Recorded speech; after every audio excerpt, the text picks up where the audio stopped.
Bab 10. Ringkasan buku harian Dr. Watson.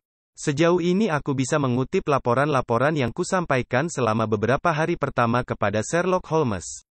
Tapi sekarang aku tiba pada saat narasiku mewajibkan diriku meninggalkan metode ini, dan sekali lagi harus mempercayai ingatanku, dibantu buku harian yang kutulis saat itu. Beberapa kutipan buku harian itu akan membawaku ke berbagai peristiwa yang terpaku secara terperinci dalam benakku.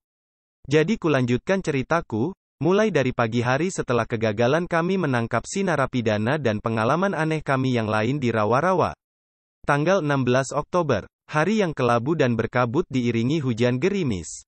Awan berarak melintasi rumah, dan sekarang naik lebih tinggi menampakkan lekuk-liku rawa-rawa yang menakutkan, dengan sebaris keperakan di sisi perbukitan, dan bongkahan-bongkahan batu besar di kejauhan, memantulkan cahaya permukaannya yang basah. Suasana di luar dan di dalam sama melankolisnya. Sir Henry sangat terpengaruh oleh aksi kami semalam. Aku sendiri menyadari beban dalam hatiku dan perasaan adanya bahaya yang semakin nyata, yang menjadi lebih mengerikan karena aku tidak mampu mendefinisikannya, dan apakah diriku sendiri tidak menjadi penyebab perasaan itu? Mengingat serangkaian kejadian yang semuanya menunjuk ke pengaruh jahat yang tengah bekerja di sekeliling kami. Kematian penghuni terakhir Hall, sesuai dengan kondisi dalam legenda keluarga, dan laporan berulang-ulang dari para petani tentang kemunculan makhluk aneh di rawa-rawa. 2 kali aku mendengar dengan telingaku sendiri suara yang sangat mirip lolongan anjing dari kejauhan. Luar biasa, mustahil hal itu benar-benar di luar hukum alam yang berlaku. Seekor anjing setan yang meninggalkan jejak riil dan mengisi udara dengan lolongannya, jelas tidak perlu terlalu dipikirkan. Stapleton mungkin termakan tahayul semacam itu. Dan juga Mortimer. Tapi kalau ada satu kelebihan yang kumiliki di dunia ini, itu adalah logika, dan tidak ada apapun yang bisa membujukku mempercayai hal-hal seperti itu. Dengan mempercayainya, sama seperti merendahkan diri setingkat dengan para petani yang malang ini, yang tidak puas dengan sekadar seekor anjing jahat, tapi merasa perlu menjabarkannya dengan api neraka yang menyambar dari mulut dan matanya. Holmes tidak akan memperhatikan ocehan seperti itu, dan aku adalah agennya. Tapi fakta tetaplah fakta, dan 2 kali aku mendengar lolongan itu di rawa-rawa. Seandainya memang benar ada anjing besar berkeliaran bebas di sana, hal itu akan menjelaskan semuanya. Tapi, di mana anjing seperti itu bisa bersembunyi? Dari mana ia mendapat makanan? Dari mana asalnya? Bagaimana bisa tidak ada seorang pun yang melihatnya di siang hari? Harus diakui penjelasan alamiah menyajikan kesulitan hampir sebanyak penjelasan lainnya. Dan selalu terlepas dari masalah anjing tersebut, ada fakta keterlibatan manusia di London, pria di kereta, dan surat yang memperingatkan Sir Henry agar menjauhi rawa-rawa.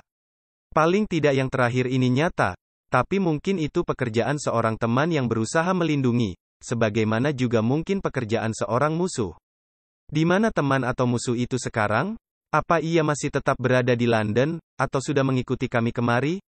Mungkinkah ia, orang asing yang kulihat di puncak karang? Memang benar aku hanya sekilas melihatnya, tapi ada hal-hal yang untuk itu aku berani bersumpah ia bukan salah satu penduduk daerah ini, dan aku sudah menemui semua tetangga di sini sekarang. Sosok itu jauh lebih jangkung dari Stapleton. Jauh lebih kurus dari Franklin. Ia mungkin saja Barrymore, tapi kami meninggalkan Barrymore di rumah saat itu, dan aku yakin ia tidak mengikuti kami. Kalau begitu seorang asing masih tetap mengikuti kami, sama seperti yang terjadi di London. Kami belum berhasil meloloskan diri darinya. Kalau saja aku bisa menangkap orang ini, paling tidak kami akan tiba di akhir kesulitan kami. Untuk tujuan yang satu inilah aku seharusnya memusatkan seluruh energiku. Dorongan hati pertamaku adalah menceritakan semua rencanaku kepada Sir Henry. Dorongan hatiku yang kedua dan yang lebih bijaksana adalah bertindak sendiri, dan sedapat mungkin tidak mengatakan apa-apa kepada siapapun. Sir Henry telah berubah pendiam dan seperti teralih perhatiannya. Sarafnya masih terguncang oleh suara di rawa-rawa itu. Aku tidak akan mengatakan apapun yang bisa menambah kegelisahannya, tapi aku akan bertindak sendiri untuk meraih tujuan akhirku. Ada kejadian kecil sesudah sarapan tadi pagi.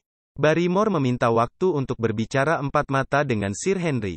Dan mereka mengurung diri dalam ruang kerjanya selama beberapa saat. Saat duduk di ruang biliar, lebih dari sekali aku mendengar suara-suara keras, dan aku bisa menduga inti pembicaraan yang tengah berlangsung. Beberapa waktu kemudian Sir Henry membuka pintu dan memanggilku. Barrymore mengeluh, katanya. Menurutnya kita sudah bersikap tidak adil terhadapnya dengan memburu adik iparnya sesudah dia, atas kemauannya sendiri, menceritakan rahasianya. Pengurus rumah itu berdiri dengan wajah sangat pucat tapi sangat tenang di depan kami. Saya mungkin sudah berbicara terlalu keras, Sir, katanya, dan kalau benar begitu, saya yakin saya sudah meminta maaf. Pada saat yang sama, saya sangat terkejut sewaktu Anda berdua kembali tadi pagi dan tahu bahwa Anda berdua telah memburu Selden semalam. Orang yang malang itu sudah menghadapi cukup banyak lawan tanpa harus saya tambahi lagi. Kalau kau menceritakannya atas kehendakmu sendiri, situasinya akan berbeda, kata Sir Henry, tapi kau menceritakannya, atau lebih tepat istrimu menceritakannya, sewaktu keadaan memaksa dirimu dan kau tidak mampu menghindarinya. Saya tidak mengira Anda akan mengambil keuntungan dari hal itu, Sir Henry, sungguh saya tidak mengira. Orang itu berbahaya bagi masyarakat. Terdapat banyak rumah terpencil di rawa-rawa, dan dia jenis orang yang akan melakukan apapun demi kepentingannya. Cukup melihat wajahnya sekilas, kau akan tahu. Rumah Mer, Stapleton, misalnya, tidak ada seorang pun di sana, kecuali dirinya sendiri, untuk melindungi. Tidak ada seorang pun yang aman sebelum dia terkurung. Dia tidak akan mendobrak masuk ke rumah manapun, Sir. Saya berjanji untuk yang satu ini. Dia tidak akan menyulitkan siapapun lagi di negara ini. Saya jamin, Sir Henry, dalam beberapa hari lagi pengaturan sudah dilakukan dan dia akan pergi ke Amerika Selatan. Demi Tuhan, Sir, saya mohon pada Anda untuk tidak membiarkan polisi tahu dia masih ada di rawa-rawa. Mereka sudah menghentikan pengejaran di daerah ini, dan dia bisa tinggal sampai kapalnya siap membawanya. Anda takkan bisa mengungkapkan keberadaannya tanpa menyulitkan saya dan istri saya. Saya mohon kepada Anda, Sir, jangan mengatakan apa-apa kepada polisi. Apa pendapatmu, Watson? Aku mengangkat bahu. Beban pembayar pajak akan lebih ringan kalau dia berada di luar negeri. Tapi, bagaimana dengan kemungkinan dia menahan seseorang sebelum pergi? Dia tidak akan melakukan tindakan sesinting itu, Sir. Kami sudah menyediakan semua yang bisa dimintanya. Melakukan kejahatan sekarang, sama saja dengan mengungkapkan keberadaannya. Memang benar, kata Sir Henry. Well, Barrymore, Tuhan memberkati Anda Sir, dan terima kasih. Istri saya akan mati kalau adiknya sampai tertangkap lagi. Kurasa kita sudah membantu kejahatan Watson? Tapi, sesudah apa yang kita dengar, kurasa aku tidak bisa membiarkan orang itu digantung, jadi beres sudah. Baiklah, Barrymore, kau boleh pergi. Diiringi ucapan terima kasih yang terpatah-patah, pria itu berbalik, tapi ia ragu-ragu dan kembali berpaling. Anda sudah bersikap sangat baik kepada kami, Sir, dan saya ingin berbuat sebaik-baiknya untuk membalas. Saya mengetahui sesuatu, dan mungkin seharusnya saya memberitahukan hal ini sebelumnya. Tapi saya baru mengetahuinya lama sesudah penyelidikan berakhir. Saya belum pernah memberitahukan hal ini kepada siapapun. Ini mengenai kematian Sir Charles yang malang. Sir Henry dan aku sama-sama melompat bangkit. Kau mengetahui bagaimana dia tewas? Tidak, Sir, saya tidak mengetahuinya. Lalu apa? Saya tahu mengapa dia berada di gerbang pada saat itu. Dia hendak bertemu seorang wanita. Bertemu seorang wanita? Masa? Ya, Sir. Siapa wanita itu? Saya tidak tahu namanya, Sir, tapi saya tahu inisialnya, yaitu LL. Dari mana kau tahu? Well, Sir Henry, paman Anda mendapat surat pagi itu. Dia biasa menerima setumpuk surat karena dia tokoh masyarakat dan sangat terkenal akan kebaikan hatinya, jadi semua orang yang mendapat kesulitan dengan senang hati meminta pertolongan padanya. Tapi pagi itu, kebetulan, hanya ada satu surat, jadi saya lebih memperhatikannya. Surat itu dari Coombe Tracey, dan alamatnya ditulis dengan tulisan tangan seorang wanita. Well, Sir, saya tidak memikirkannya lebih jauh bila bukan karena istri saya. Beberapa minggu lalu dia membersihkan kamar kerja Sir Charles, yang belum pernah diusik sejak kematiannya, dan menemukan abu surat yang dibakar di bagian belakang perapian. Sebagian besar surat itu sudah terbakar habis, tapi ada sepotong kecil yang tersisa, ujung sebuah halaman yang masih menyatu dan tulisannya masih bisa dibaca sekalipun hanya berupa coretan kelabu berlatar belakang hitam. Menurut kami itu pesan tambahan di akhir surat, dan bunyinya, please, karena Anda seorang tuan terhormat, bakarlah surat ini, dan tunggulah di gerbang pada pukul 10. Di bagian bawahnya ditandatangani inisial LL. Kau menyimpan potongan itu? Tidak Sir, kertasnya hancur sewaktu kami berusaha mengambilnya. Apa Sir Charles pernah menerima surat lain dengan tulisan tangan yang sama? Well Sir, saya tidak pernah memperhatikan surat-suratnya secara khusus. Saya memperhatikan yang satu ini hanya karena kebetulan itu satu-satunya surat yang datang hari itu. Dan kau sama sekali tidak tahu siapa LL ini? Tidak, Sir, sama seperti Anda. Tapi, menurut saya, kalau kita bisa menemukan wanita ini, kita akan tahu lebih banyak mengenai kematian Sir Charles. Aku tidak mengerti, Barrymore, kenapa kau menyembunyikan informasi sepenting ini? Well, Sir, kami menemukannya tidak lama setelah kami mendapat masalah kami sendiri. Lalu, sekali lagi, Sir, kami berdua sangat menyayangi Sir Charles, mengingat semua yang sudah beliau lakukan kepada kami. Mengungkapkan hal ini tidak akan membantu majikan kami yang malang, dan sebaiknya kami berhati-hati dengan adanya keterlibatan wanita dalam hal ini. Bahkan yang terbaik di antara kita. Kau menganggap itu akan merusak reputasinya? Well, Sir, saya tidak merasa informasi ini akan membawa kebaikan. Tapi sekarang, karena Anda sudah bersikap baik kepada kami, saya rasa tidak adil bila kami tidak memberitahukan hal ini kepada Anda. Bagus sekali, Barrymore, kau boleh pergi. Sesudah pengurus rumah itu pergi, Sir Henry berpaling kepadaku. Well, Watson, apa pendapatmu tentang perkembangan baru ini? Rasanya justru menyebabkan situasinya lebih gelap dari sebelumnya. Menurutku juga begitu, tapi kalau kita bisa melacak LL, semuanya pasti jadi jelas. Kita sudah mengetahui sebanyak itu. Kita tahu ada orang yang mengetahui fakta-faktanya, seandainya saja kita bisa menemukannya. Menurutmu apa yang harus kita lakukan? Beritahukan semuanya kepada Holmes sekarang juga. Itu akan menjadi petunjuk yang dicari-carinya. Aku pasti sudah melakukan kekeliruan besar kalau dia tidak seketika datang kemari sesudah mendapat kabar itu. Segera aku kembali ke kamarku dan menyusun laporan untuk Holmes. Jelas Holmes sangat sibuk akhir-akhir ini, karena surat yang kuterima dari Baker Street sangat sedikit dan pendek-pendek, tanpa mengomentari informasi yang kuberikan dan hampir-hampir tidak menyinggung tugasku sama sekali. Tidak ragu lagi kasus pemerasan yang ditanganinya menyerap seluruh perhatiannya. Meskipun demikian, faktor baru ini pasti segera menarik perhatiannya dan memperbarui minatnya. Kuharap ia berada di sini. Tanggal 17 Oktober. Sepanjang hari hujan terus turun, mengguncang tanaman ivy dan menetes dari dedaunannya, aku memikirkan narapidana yang berada di rawa-rawa yang suram, dingin, dan tanpa tempat berteduh. Orang yang malang, apapun kejahatannya, ia telah cukup menderita sebagai balasannya. Lalu aku teringat kepada orang yang lain lagi, wajah di kereta, sosok di depan bulan. Apa ia terlibat dalam hal ini? Pengawas yang tidak terlihat, sosok yang misterius? Malam harinya aku mengenakan jas hujanku dan berjalan-jalan di rawa-rawa yang basah dan penuh bayangan-bayangan gelap, sementara hujan memukul-mukul wajahku dan angin bersiul-siul di telingaku. Tuhan membantu mereka yang berkeliaran di kawasan lumpur isap sekarang, karena bahkan tanah yang keras pun telah menjadi kubangan lumpur. Kutemukan tonjolan karang hitam tempat aku melihat si pengawas tunggal itu, dan dari puncaknya aku memandang ke seberang lembah yang tampak melankolis.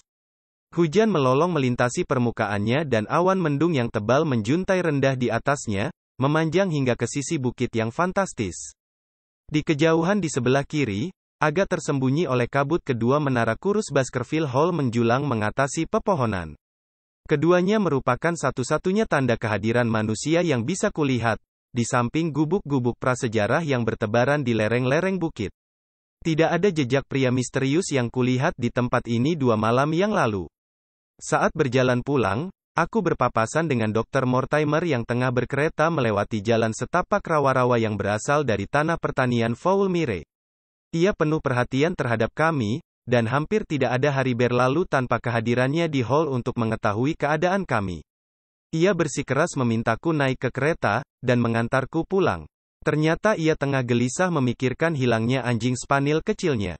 Hewan itu telah berkeliaran di rawa-rawa dan belum kembali. Aku menghiburnya sedapat mungkin sementara pikiranku mengingat nasib kuda poni di Grimpen Mire. Kurasa ia tidak akan pernah bertemu anjingnya lagi. Oh ya, Mortimer, kataku saat kami terlonjak-lonjak sepanjang perjalanan, Kurasa hanya sedikit penduduk di sekitar sini yang tidak kau kenal?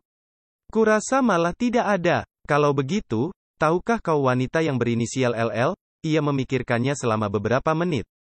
Tidak, katanya. Ada beberapa orang Gipsi dan buruh yang tidak ku kenal. Tapi di antara para petani atau penduduk di sini, tidak ada seorang pun yang berinisial seperti itu. Tunggu dulu, tambahnya setelah diam sejenak. Ada Laura Lyons, inisialnya LL, tapi dia tinggal di Coombe Tracey. Siapa dia? Tanyaku, dia putri Franklin. Apa? Franklin Situa Sinting itu? Tepat. Laura menikahi seorang seniman bernama Lyons, yang datang kemari untuk membuat sketsa rawa-rawa. Dia ternyata bajingan dan meninggalkan Laura. Menurut kabar, kesalahannya bukan hanya di satu pihak. Ayah Laura menolak terlibat urusan putrinya karena Laura menikah tanpa persetujuannya, dan mungkin juga karena satu atau dua alasan lainnya. Jadi, antara si pendosa tua dan si pendosa muda, gadis itu menjalani kehidupan yang cukup buruk. Bagaimana dia menjalani kehidupannya? Kurasa Franklin tua masih berbelas kasihan kepadanya, tapi tidak banyak, karena masalahnya sendiri cukup banyak. Apapun yang layak diterima Laura tidak mungkin dibiarkan hingga ke tingkat paling buruk. Kisah dirinya beredar, dan beberapa orang di sini berusaha membantunya mendapat kehidupan yang layak. Stapleton pernah membantu, dan Sir Charles juga. Aku sendiri pernah memberinya bantuan sekadarnya, membantunya mendirikan usaha pengetikan. Ia ingin mengetahui maksud pertanyaanku, tapi aku berhasil memuaskan rasa penasarannya tanpa menceritakan terlalu banyak, karena tidak ada alasan kenapa kami harus melibatkan orang lain lagi dalam rahasia ini. Besok pagi aku akan pergi ke Coombe Tracey, dan kalau aku bisa menemukan Mrs. Laura Lyons, dengan reputasinya yang samar-samar, berarti sebuah langkah panjang telah dilakukan untuk memperjelas salah satu insiden dalam rantai misteri ini. Aku jelas telah mengembangkan kecerdikan seekor ular, karena sewaktu Mortimer terus mendesak, aku dengan santai menanyakan bentuk tengkorak Franklin.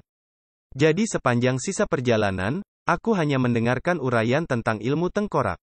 Tidak sia-sia aku bertahun-tahun tinggal bersama Sherlock Holmes. Hanya ada satu kejadian lain yang layak dicatat pada hari yang muram ini, yaitu percakapanku dengan Barrymore, yang memberiku tambahan informasi yang bisa kumainkan pada waktunya nanti. Mortimer mampir untuk makan malam, dan sesudahnya ia bermain ekarte bersama Sir Henry. Pengurus rumah membawakan kopiku ke perpustakaan, dan aku menggunakan kesempatan itu untuk mengajukan beberapa pertanyaan kepadanya. Well, kataku, apa kerabatmu yang hebat itu sudah pergi, atau masih berkeliaran di luar? Entahlah, Sir. Kuharap dia sudah pergi, karena dia tidak membawa apa-apa kemari, kecuali masalah. Saya belum mendapat kabar darinya sejak mengirimkan makanannya terakhir kali, dan itu sudah 3 hari yang lalu. Kau pernah melihatnya sesudah itu? Tidak, Sir, tapi makanannya sudah hilang sewaktu saya ke sana keesokan harinya. Kalau begitu, jelas dia masih di luar sana? Saya rasa begitu, Sir, kecuali ada orang lain yang mengambil makanannya. Aku duduk dengan cangkir kopi hampir tiba di bibirku dan menatap Barrymore. Kau tahu ada orang lain di luar sana? Ya, Sir, ada orang lain lagi di rawa-rawa. Kau pernah melihatnya? Tidak, Sir. Kalau begitu, bagaimana kau tahu? Selden yang bercerita tentang orang itu, Sir, sekitar seminggu yang lalu atau lebih. Dia juga bersembunyi. Tapi setahu saya dia bukan narapidana. Saya tidak menyukainya, Dr. Watson, terus terang saja, Sir, saya tidak menyukainya. Ia berbicara dengan ketulusan yang tiba-tiba. Sekarang, dengarkan aku, Barrymore. Aku tidak berminat dalam masalah ini. Aku menangani masalah majikanmu, aku kemari dengan tujuan membantunya. Katakan sejujurnya, apa yang tidak kau sukai? Barrymore ragu-ragu sejenak, seakan-akan menyesali semburan ucapannya atau mendapati dirinya sulit mengekspresikan perasaannya dalam kata-kata. Semua kejadian ini, Sir, serunya pada akhirnya sambil melambai ke arah jendela yang dibasahi hujan, yang mengarah ke rawa-rawa. Ada permainan kotor entah di bagian mana, dan ada kejahatan hebat yang sedang berkembang, untuk itu saya berani bersumpah. Seharusnya saya merasa senang, Sir, kalau bisa melihat Sir Henry kembali ke London. Tapi apa yang membuatmu waspada? Kematian Sir Charles, itu sudah cukup buruk, mengingat semua yang dikatakan petugas kamar mayat. Juga suara-suara di rawa-rawa pada malam hari. Tidak ada orang yang mau melintasinya di malam hari, meskipun dibayar. Lalu orang asing yang bersembunyi di luar sana, mengawasi serta menunggu. Apa yang ditunggunya? Apa artinya ini? Artinya, tidak ada kebaikan bagi siapapun yang menyandang nama Baskerville, dan dengan senang hati saya akan mengundurkan diri begitu para pelayan baru Sir Henry siap mengambil alih hall. Tapi, mengenai orang asing ini, kataku. Bisa kau ceritakan tentang dirinya? Apa yang dikatakan Selden? Apa dia tahu tempat orang asing ini bersembunyi? Atau apa yang dilakukannya? Dia pernah melihatnya 1 atau 2 kali. Tapi Selden sangat tertutup dan tidak mengungkapkan apapun. Mula-mula dia mengira orang ini polisi, tapi tidak lama kemudian dia tahu orang ini warga biasa seperti dirinya. Bahkan agak terhormat, sepanjang yang bisa dilihat Selden, tapi apa yang sedang dilakukannya, tidak bisa diketahui. Menurut Selden, orang ini tinggal di mana? Di antara rumah-rumah tua di lereng bukit, gubuk-gubuk batu tempat tinggal orang-orang kuno itu. Bagaimana dengan makanannya? Selden mendapati ada bocah yang bekerja pada orang itu, yang membawakan semua kebutuhannya. Aku berani bertaruh bocah ini pergi ke Coombe Tracey untuk memenuhi keinginan orang itu. Bagus sekali, Barrymore. Lain kali mungkin kita akan bercakap-cakap lagi. Sesudah kepergian kepala pelayan itu, aku berjalan ke jendela yang gelap, dan memandang ke balik kacanya yang buram. Ke arah awan yang berarak dan pepohonan yang tertiup angin. Dari dalam rumah pun suasananya sudah seperti ini, bagaimana dengan di dalam gubuk batu di rawa-rawa? Kebencian macam apa yang bisa menyebabkan seseorang mengintai di tempat seperti itu pada saat seperti ini? Dan apa yang diincarnya sehingga bersedia menghadapi situasi seperti itu? Di sana, di gubuk di rawa-rawa itu, tampaknya terletak pusat dari masalah yang sudah begitu membingungkanku. Aku bersumpah tidak akan ada hari lain yang berlalu sebelum aku mengambil semua tindakan yang bisa dilakukan seseorang untuk mencapai jantung misteri ini. Bab 11. Laki-laki di Bukit Karang. Ringkasan dari buku halaman pribadiku yang merupakan bab terakhir telah membawa narasiku hingga tanggal 18 Oktober saat kejadian-kejadian aneh ini mulai bergerak dengan sigap menuju akhirnya yang mengerikan. Kejadian-kejadian selama beberapa hari berikutnya disajikan berdasarkan ingatanku, dan aku bisa menceritakannya tanpa bantuan catatan yang kubuat waktu itu. Kumulai dari hari setelah aku berhasil menemukan 2 fakta yang sangat penting, yaitu bahwa Mrs. Laura Lyons dari Coombe Tracey telah menulis surat kepada Sir Charles Baskerville dan mengadakan janji temu dengannya di tempat dan pada waktu Sir Charles menemui ajalnya, dan bahwa orang asing yang satu lagi di rawa-rawa bisa ditemukan di antara gubuk-gubuk batu di lereng bukit. Dengan kedua fakta ini aku merasa entah kecerdasanku atau semangatku pasti turun kalau sekarang aku tidak bisa memperjelas situasinya. Aku tidak sempat menceritakan pada Sir Henry apa yang sudah ku ketahui mengenai Mrs. Lyons semalam, karena Dr. Mortimer terus bermain kartu dengannya hingga larut malam. Tapi, pada waktu sarapan, aku memberitahukan penemuanku dan menanyakan apakah ia bersedia menemaniku ke Coombe Tracey. Mula-mula ia sangat bersemangat ikut. Tapi setelah mempertimbangkan kembali, kami sama-sama merasa hasilnya mungkin akan lebih baik bila aku pergi seorang diri. Semakin resmi kunjungan tersebut, semakin sedikit informasi yang bisa kami peroleh. Oleh karena itu kutinggalkan Sir Henry, bukannya tanpa kegelisahan, dan menuju ke petualanganku yang baru. Sewaktu tiba di Coombe Tracey, ku minta Perkins mengistirahatkan kuda-kudanya. Aku bertanya ke sana kemari mengenai wanita yang hendak kuinterogasi. Aku tidak menemui kesulitan menemukan kamarnya, yang terletak di tengah dan cukup bagus. Seorang pelayan mengantarku tanpa banyak formalitas. Dan, sewaktu aku masuk ke ruang duduk, seorang wanita yang tengah duduk di depan mesin tik Remington melompat bangkit sambil tersenyum ramah. Tapi ekspresinya berulah muram saat melihat aku seorang yang asing baginya, dan ia kembali duduk dan menanyakan tujuanku. Kesan pertama yang dipancarkan Mrs. Lyons adalah kecantikan yang luar biasa. Mata dan rambutnya berwarna kelabu tua, dan pipinya, sekalipun berbintik-bintik cukup banyak kemerahan segar. Tapi kesan kedua adalah kecaman. Ada sesuatu yang tidak beres pada wajahnya, sesuatu yang tidak kentara, kekasaran ekspresinya, kekerasan pancaran matanya mungkin, atau bibirnya yang kendur, yang mengurangi kecantikannya yang sempurna. Tapi, tentu saja, kekurangan itu baru kusadari setelah memikirkannya kembali. Pada saat itu aku hanya menyadari diriku sedang berada di hadapan wanita yang sangat cantik, dan ia sedang menanyakan apa tujuan kedatanganku. Baru pada saat itu kusadari betapa rumitnya misiku. Kebetulan, kataku, saya mengenal ayah Anda. Perkenalan yang ceroboh, dan wanita itu membuatku semakin merasakannya. Tidak ada kesamaan apapun antara ayah saya dan saya, katanya. Saya tidak berutang apapun padanya, dan teman-temannya bukanlah teman-teman saya. Kalau bukan karena almarhum Sir Charles dan orang-orang baik lainnya, saya mungkin akan mati kelaparan tanpa dipedulikan ayah saya.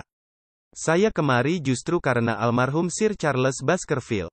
Bintik-bintik di wajahnya bagai menyala. Apa yang bisa saya ceritakan tentang dirinya, tanyanya, dan jemarinya bermain-main gugup di atas tombol mesin tiknya. Anda mengenalnya, bukan? Saya sudah mengatakan saya sangat berutang budi atas kebaikannya.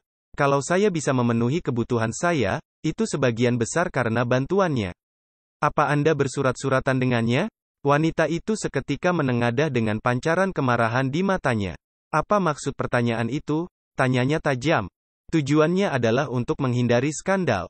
Lebih baik saya menanyakannya di sini daripada masalah itu berkembang di luar kendali kita. Ia terdiam dan wajahnya masih tetap pucat pasi. Akhirnya ia menengadah dengan sikap menantang. Well, akan saya jawab, katanya. Apa pertanyaan Anda? Apakah Anda bersurat-suratan dengan Sir Charles?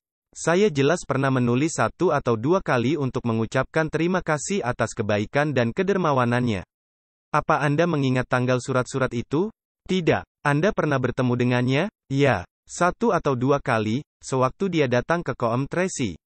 Dia sudah pensiun, dan lebih suka melakukan kebaikan secara diam-diam. Tapi kalau Anda jarang bertemu dengannya atau menulis surat kepadanya, bagaimana dia bisa tahu masalah Anda sehingga bisa membantu Anda? Ia menghadapi pertanyaanku dengan kesiapan yang matang. Ada beberapa orang yang mengetahui kisah saya yang menyedihkan dan bersatu untuk membantu. Salah satunya Mr. Stapleton, tetangga dan teman dekat Sir Charles. Dia sangat ramah, dan melalui dirinya lah Sir Charles mengetahui masalah saya. Aku sudah tahu Sir Charles Baskerville menjadikan Stapleton sebagai pembagi dermanya dalam beberapa kesempatan, jadi pernyataan wanita ini mengandung kebenaran. Apa Anda pernah menulis surat kepada Sir Charles, memintanya bertemu dengan Anda? Lanjutku. Wajah Mrs. Lyon kembali memerah karena marah. Yang benar saja, Sir, ini benar-benar pertanyaan yang luar biasa. Maafkan saya, Madam, tapi saya harus mengulanginya. Kalau begitu, jawaban saya jelas tidak. Tidak pada hari kematian Sir Charles? Seketika warna merah menghilang dari wajahnya, dan ekspresinya berubah sepucat mayat. Bibirnya yang kering tidak mampu mengucapkan kata tidak yang lebih tepat kulihat daripada ku dengar. Jelas ingatan Anda sudah menipu Anda, kataku. Saya bahkan bisa mengutip sebagian dari surat Anda, bunyinya, please, karena Anda seorang tuan terhormat, bakarlah surat ini, dan tunggulah di gerbang pada pukul 10.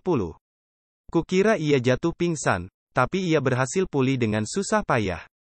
Apa tidak ada lagi yang layak disebut orang terhormat? Katanya terperangah, Anda sudah bersikap tidak adil kepada Sir Charles.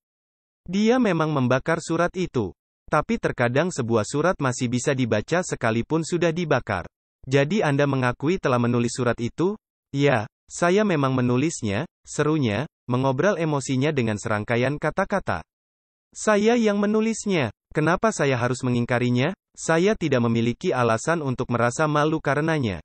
Saya harap dia bisa membantu. Saya percaya kalau saya berbicara langsung dengannya, dia akan membantu. Jadi saya minta dia menemui saya. Tapi kenapa pada jam selarut itu?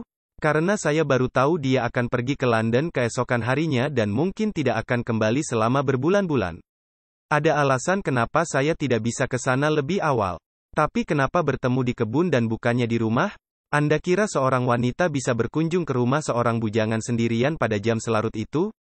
Well, apa yang terjadi sewaktu Anda tiba di sana? Saya tidak pernah ke sana. Mrs. Lyons. Tidak. Saya bersumpah demi semua yang saya anggap suci. Saya tidak pernah ke sana. Ada kejadian lain yang menghalangi kepergian saya. Apa itu? Itu masalah pribadi. Saya tidak bisa menceritakannya. Kalau begitu Anda mengakui Anda mengadakan janji temu dengan Sir Charles pada saat dan di tempat dia menemui ajalnya, tapi Anda mengingkari bahwa Anda menepati janji temu itu. Itu yang sebenarnya. Berkali-kali aku menanyainya, tapi aku tidak pernah bisa melewati titik itu. Mrs. Lyons, kataku sambil bangkit berdiri, mengakhiri wawancara yang panjang dan tidak selesai ini, Anda menanggung tanggung jawab yang sangat besar dan mengambil posisi yang salah dengan tidak mengungkapkan semua yang Anda ketahui. Kalau saya terpaksa meminta bantuan polisi, Anda akan tahu seberapa jauh keterlibatan Anda. Kalau Anda tidak bersalah, kenapa tadi Anda mencoba mengingkari telah menulis surat kepada Sir Charles pada tanggal itu? Karena saya takut ada yang menarik kesimpulan yang salah dari kejadian itu, dan saya mungkin akan terlibat ke dalam skandal. Dan kenapa Anda begitu mendesak agar Sir Charles menghancurkan surat Anda? Kalau Anda membaca suratnya, Anda pasti tahu. Saya tidak mengatakan saya sudah membaca seluruh surat. Anda mengutip sebagian darinya. Saya mengutip pesan tambahannya. Suratnya, seperti sudah saya katakan tadi, sudah dibakar dan tidak bisa dibaca lagi. Saya tanyakan sekali lagi, kenapa Anda begitu mendesak Sir Charles agar menghancurkan surat yang diterimanya pada hari kematiannya? Masalah itu sangat pribadi. Berarti semakin penting bagi Anda untuk menghindari penyelidikan umum. Akan saya ceritakan, kalau begitu. Kalau Anda sudah mendengar cerita saya yang menyedihkan, Anda pasti tahu saya sudah menikah dengan tergesa-gesa dan memiliki alasan untuk menyesalinya. Saya sudah mendengarnya. Kehidupan saya merupakan penganiayaan yang tidak henti-hentinya dari suami yang saya benci. Hukum berpihak kepadanya, dan setiap hari saya menghadapi kemungkinan dia memaksa saya tinggal bersamanya. Pada waktu menulis surat itu kepada Sir Charles, saya tahu ada kemungkinan untuk mendapatkan kembali kebebasan saya bila bisa membayar biayanya. Itu berarti segalanya bagi saya, kedamaian pikiran, kebahagiaan, kehormatan, segalanya. Saya mengetahui kedermawanan Sir Charles, dan saya pikir kalau dia mendengar ceritanya dari saya sendiri, dia akan bersedia membantu. Kalau begitu, kenapa Anda tidak pergi? Karena saya menerima bantuan dari sumber lain.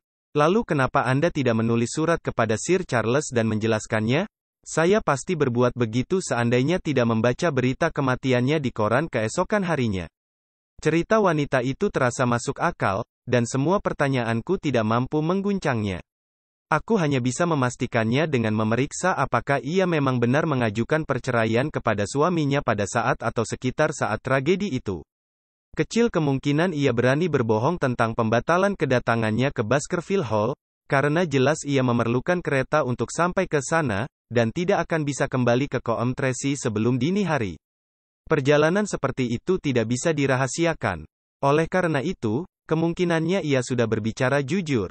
Atau, paling tidak, sebagian di antaranya merupakan kebenaran. Aku meninggalkannya dengan perasaan bingung dan kecewa. Sekali lagi aku menghadapi jalan buntu yang tampaknya ada di setiap jalan yang kupilih untuk mencapai tujuan misiku. Meskipun demikian, semakin kupikirkan ekspresi dan sikap wanita itu, aku semakin yakin ia menyembunyikan sesuatu. Kenapa ia berubah sepucat itu? Kenapa ia berusaha keras mengingkarinya sampai harus dipaksa mengungkapkannya? Kenapa ia begitu tertutup mengenai saat-saat seputar tragedi itu? Sudah pasti penjelasan semua ini tidak sesederhana seperti yang diyakinkan Ria. Untuk saat ini aku tidak bisa melanjutkan penyelidikan di arah ini, aku harus kembali ke petunjuk lain yang harus kucari di antara gubuk-gubuk batu di rawa-rawa. Dan itu arah yang paling samar. Kusadari hal itu. Dalam perjalanan pulang dan mengingat kembali bagaimana bukit demi bukit menunjukkan jejak-jejak orang-orang kuno. Satu-satunya petunjuk yang diberikan Barrymore hanyalah kemungkinan orang asing itu tinggal di salah satu gubuk yang telah ditinggalkan. Dan ratusan gubuk seperti itu tersebar di seluruh rawa-rawa. Tapi aku memiliki pengalamanku sendiri yang bisa menjadi panduan, yang memperlihatkan orang itu berdiri di puncak Bukit Karang Hitam, Black Tor. Jadi tempat itu akan menjadi pusat pencarianku. Dari sana aku harus menggeledah setiap gubuk di rawa-rawa hingga menemukan gubuk yang tepat. Kalau orang ini ada di dalamnya, aku akan tahu dari mulutnya sendiri, di bawah todongan revolverku kalau perlu, siapa dirinya dan kenapa ia mengikuti kami selama ini. Ia mungkin berhasil meloloskan diri dalam keramaian Regent Street, tapi ia tidak akan bisa melakukannya di rawa-rawa yang sepi ini. Di sisi lain, kalau aku bisa menemukan gubuknya dan penghuninya tidak ada di dalamnya, aku harus tinggal di sana, tidak peduli berapa lama, hingga ia kembali. Holmes telah kehilangan dirinya di London. Jelas akan merupakan kemenangan bagiku kalau bisa melacak dan menangkapnya, sementara tuanku gagal. Keberuntungan telah berkali-kali menentang kami dalam penyelidikan ini, tapi sekarang akhirnya keberuntungan membantuku. Dan kurir nasib baik itu tidak lain adalah Mer. Franklin yang tengah berdiri, dengan kumis kelabu dan wajah kemerahannya, di luar gerbang kebunnya yang terbuka ke jalan raya yang kulalui. "Selamat siang, Dr. Watson," serunya dengan selera humornya yang unik. "Kau harus mengistirahatkan kuda-kudamu dan mampir untuk segelas anggur serta memberiku ucapan selamat." Perasaanku terhadapnya jauh dari ramah setelah mendengar caranya memperlakukan putrinya, tapi aku sangat ingin menyuruh Perkins dan keretanya pulang, dan ini jelas kesempatan bagus. Aku turun dari kereta dan meninggalkan pesan untuk Sir Henry bahwa aku akan pulang berjalan kaki tepat pada waktunya untuk makan malam. Lalu kuikuti Franklin ke ruang makannya. "Ini hari yang hebat bagiku, Sir, salah satu hari terbesar seumur hidupku," serunya sambil tertawa-tawa. "Aku berhasil memenangkan 2 kejadian. Aku bermaksud mendidik orang-orang di kawasan ini bahwa hukum adalah hukum, dan ada di antara mereka yang tidak takut melanggarnya. Aku berhasil menetapkan keberadaan jalan melintasi tengah-tengah taman milik Middleton tua, melintang, Sir, sekitar 100 meter dari pintu depan rumahnya. Apa pendapatmu? Kita akan mengajari para jutawan ini untuk tidak melupakan hak-hak rakyat kecil. Dan aku sudah menutup hutan yang biasa digunakan keluarga Fernworthy berpiknik. Orang-orang ini tampaknya mengira tidak ada yang namanya hak properti, dan bahwa mereka bisa berbuat sesuka hati dengan uang dan minuman mereka.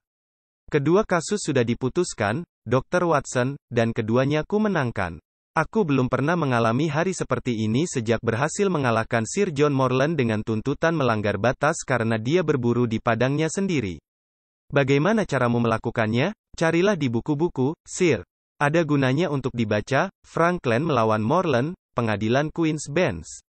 Aku harus mengeluarkan 200 pound untuk itu, tapi berhasil memenangkan kasusnya.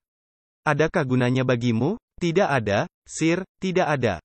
Aku bangga mengatakan aku tidak mendapat keuntungan dari kasus-kasus ini. Aku bertindak sepenuhnya karena kewajiban sebagai warga negara. Aku tidak ragu, misalnya, bahwa keluarga Fernworthy siap membakar patungku malam ini. Sudah kukatakan kepada polisi saat terakhir kali mereka melakukannya bahwa mereka seharusnya menghentikan pameran memalukan itu. Kepolisian wilayah benar-benar lembaga yang memalukan, Sir, dan sama sekali tidak memberikan perlindungan yang selayaknya kudapatkan. Kasus Franklin melawan Regina akan menarik perhatian masyarakat. Sudah kukatakan mereka akan menyesali perlakuan mereka terhadapku, dan kata-kataku sudah menunjukkan kebenaran. Bagaimana caranya? Tanyaku. Pria tua itu memancarkan ekspresi sok tahu. Karena aku tahu apa yang sangat ingin mereka ketahui, tapi takkan ada yang bisa mendorongku membantu para keparat itu. Semula aku sudah mulai mencari-cari alasan untuk menghindari gosipnya, tapi sekarang aku ingin mendengar lebih banyak lagi. Aku sudah melihat cukup banyak sifat bertentangan dalam dirinya untuk memahami bahwa tanda ketertarikan yang kuatlah yang bisa menghentikan ocehannya. "Perburuan gelap," kataku dengan sikap tak acuh. "Nak, ini jauh lebih penting dari itu. Bagaimana kalau narapidana di rawa-rawa?" Aku terkejut. "Maksudmu kau tahu di mana dia berada?" tanyaku. Aku mungkin tidak tahu tepatnya, tapi aku cukup yakin bisa membantu polisi menangkapnya.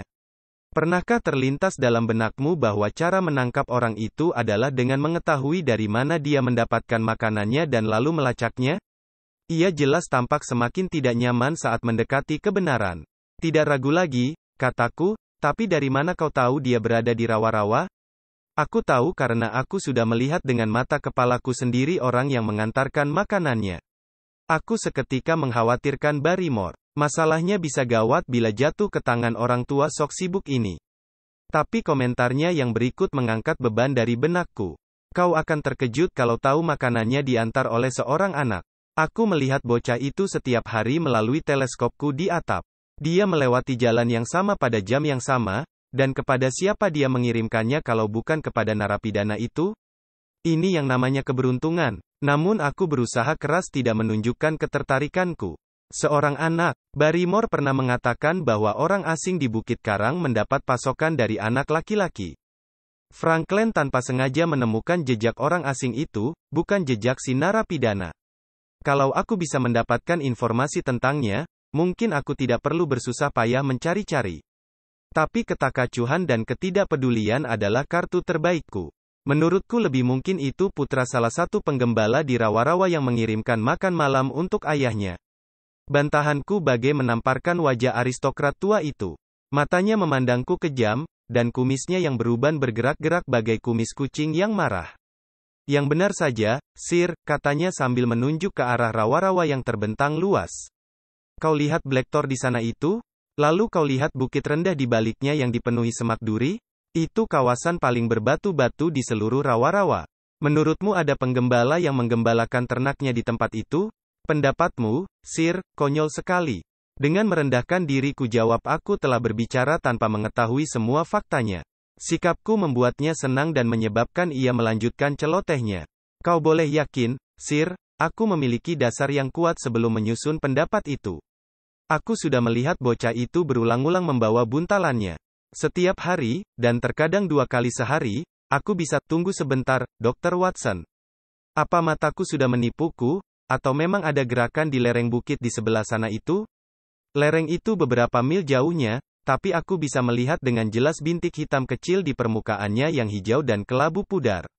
Ayo, Sir, ayo, seru Franklin sambil bergegas menaiki tangga. Kau akan melihat dan menilainya sendiri. Teleskopnya, terpasang pada sebuah kaki 3, berdiri di bagian atap yang datar. Franklin menempelkan matanya ke sana dan berseru penuh kepuasan. Cepat, Dr. Watson, cepat, sebelum dia melewati bukit. Memang benar, bocah kecil itu ada di sana membawa buntalan di bahunya, perlahan-lahan mendaki bukit. Sewaktu tiba di puncaknya kulihat sosok kecil itu sekilas dengan latar belakang langit biru yang dingin. Anak itu memandang sekitarnya dengan sikap hati-hati dan diam-diam, seperti orang yang khawatir diikuti. Lalu ia menghilang di balik bukit. Well, aku benar, bukan? Jelas, tampaknya sedang melaksanakan tugas rahasia. Bahkan polisi desa pun bisa menebak tugas apa itu. Tapi mereka tidak akan mendengar sepatah kata pun dariku, dan ku minta kau juga merahasiakannya, Watson. Tidak sepatah kata pun, kau... Tentu saja, mereka sudah memperlakukan diriku dengan cara yang memalukan. Pada saat fakta-fakta kasus Franklin melawan Regina terungkap, aku berani menduga gelombang rasa malu akan menyapu seluruh negeri. Tidak ada apapun yang bisa mendorongku membantu polisi, dengan cara apapun. Bagi mereka lebih baik aku yang terbakar, dan bukannya patungku. Jelas kau tidak akan pergi? Kau akan membantuku menghabiskan isi guci minuman untuk menghormati kesempatan besar ini. Tapi kutolak semua tawarannya dan berhasil tidak menemaniku berjalan kaki pulang. Aku tetap menyusuri jalan sejauh ia menatapku, lalu aku menyeberang ke rawa-rawa dan menuju ke perbukitan batu tempat bocah tadi menghilang. Segala sesuatu berjalan dengan baik, dan aku bersumpah aku tidak akan kehilangan kesempatan hanya karena aku kekurangan tenaga atau ketekunan. Matahari telah terbenam sewaktu aku tiba di puncak bukit, dan lereng panjang di bawahku berwarna hijau keemasan di satu sisi dan kelabu suram di sisi lain. Kabut menggantung rendah di kaki langit seberang, tempat sosok-sosok Believer dan Vixentor yang fantastis mencuat. Di sana tidak terdengar suara atau terlihat gerakan apapun. Seekor burung kelabu besar, albatros atau curlew, membubung di langit biru. Burung itu dan aku tampaknya merupakan satu-satunya makhluk hidup di antara lengkungan raksasa langit dan padang di bawahnya. Pemandangan yang kering kerontang itu, rasa kesepian, dan kemisteriusan serta pentingnya tugasku, menyebabkan aku menggigil. Si bocah tidak terlihat dimanapun. Tapi di ceruk bukit di bawahku terdapat lingkaran gubuk-gubuk batu tua, dan di bagian tengahnya terdapat satu gubuk yang atapnya masih cukup utuh untuk berlindung dari cuaca. Jantungku bagai terlonjak saat melihatnya. Ini pasti gubuk orang asing itu. Akhirnya kakiku menginjak tempat persembunyiannya, rahasianya telah berada dalam genggaman tanganku. Saat mendekati gubuk itu, melangkah hati-hati seperti Stapleton sewaktu ia mendekatkan jaringnya ke kupu-kupu yang tengah bertengger, kudapati tempat itu memang telah dihuni. Jalan setapak samar di antara bebatuan membentang hingga ke celah reyot yang berfungsi sebagai pintu. Suasana di dalam sunyi sepi. Orang asing itu mungkin mengintai di sana, atau tengah berkeliaran di rawa-rawa. Sarafku bagai bergetar karena petualangan ini. Setelah membuang rokokku, ku genggam tangkai revolverku dan, setelah dengan lincah mendekati pintu, memandang ke dalam. Tempat itu kosong, tapi terdapat banyak tanda yang menunjukkan aku tidak mengikuti jejak yang salah. Jelas orang itu tinggal di sini. Ada beberapa helai selimut yang tergulung dalam wadah anti-air yang tergeletak di kepingan batu besar, tempat manusia Neolitikum dulunya tidur. Abu sisa-sisa api unggun menggunung di perapian kasar. Di sampingnya tergeletak sejumlah peralatan masak dan ember yang separuh terisi air. Kaleng-kaleng kosong yang berserakan menunjukkan tempat ini telah cukup lama dihuni. Dan, saat mataku mulai terbiasa dengan keremangan, kulihat sebotol minuman keras yang separuh terisi berdiri di sudut ruangan. Di tengah-tengah gubuk terdapat sekeping batu datar yang berfungsi sebagai meja, dan di atasnya mengonggok buntalan kain kecil, tidak ragu lagi itu buntalan yang dibawa bocah yang kulihat melalui teleskop tadi. Buntalan itu berisi sepotong roti, lidah kalengan, dan 2 kaleng buah peach.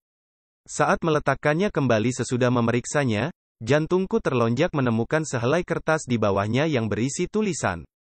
Kuangkat kertas itu, dan inilah yang kubaca, ditulis tangan dengan pensil, Dr. Watson pergi ke Coombe Tracey. Selama semenit aku berdiri dengan memegangi kertas itu, memikirkan arti pesan singkat ini. Kalau begitu, akulah yang diikuti orang misterius ini, dan bukan Sir Henry. Ia tidak mengikutiku sendiri, tapi sudah mengatur seorang agen, mungkin bocah itu, untuk melacakku. Dan ini adalah laporannya. Mungkin seluruh kegiatanku di rawa-rawa ini sudah diamati dan dilaporkan. Selalu ada perasaan akan hadirnya kekuatan yang tidak kasat mata, jaring-jaring halus yang ditebarkan di sekeliling kami dengan keahlian dan kehati-hatian luar biasa, mencengkeram kami dengan begitu lembutnya sehingga hanya pada saat-saat puncak sajalah seseorang menyadari bahwa dirinya telah tertangkap.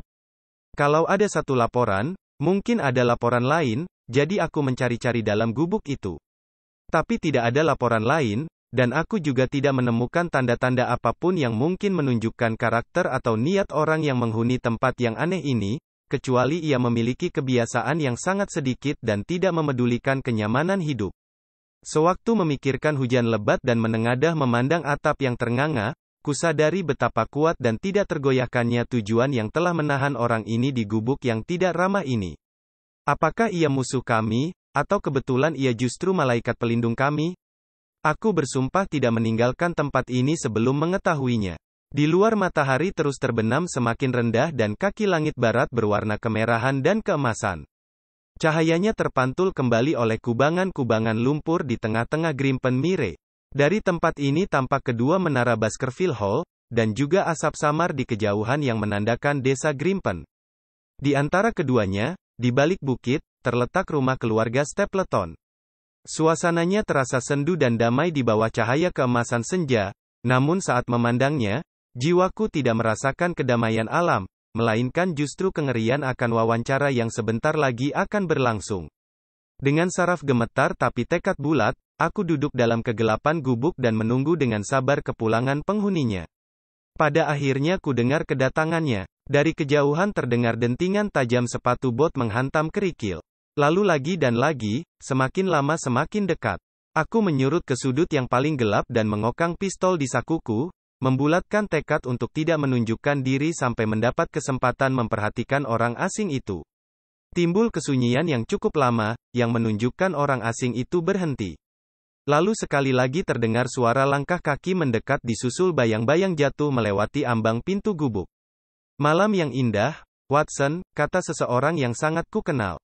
Menurutku kau akan merasa lebih nyaman di luar daripada di dalam.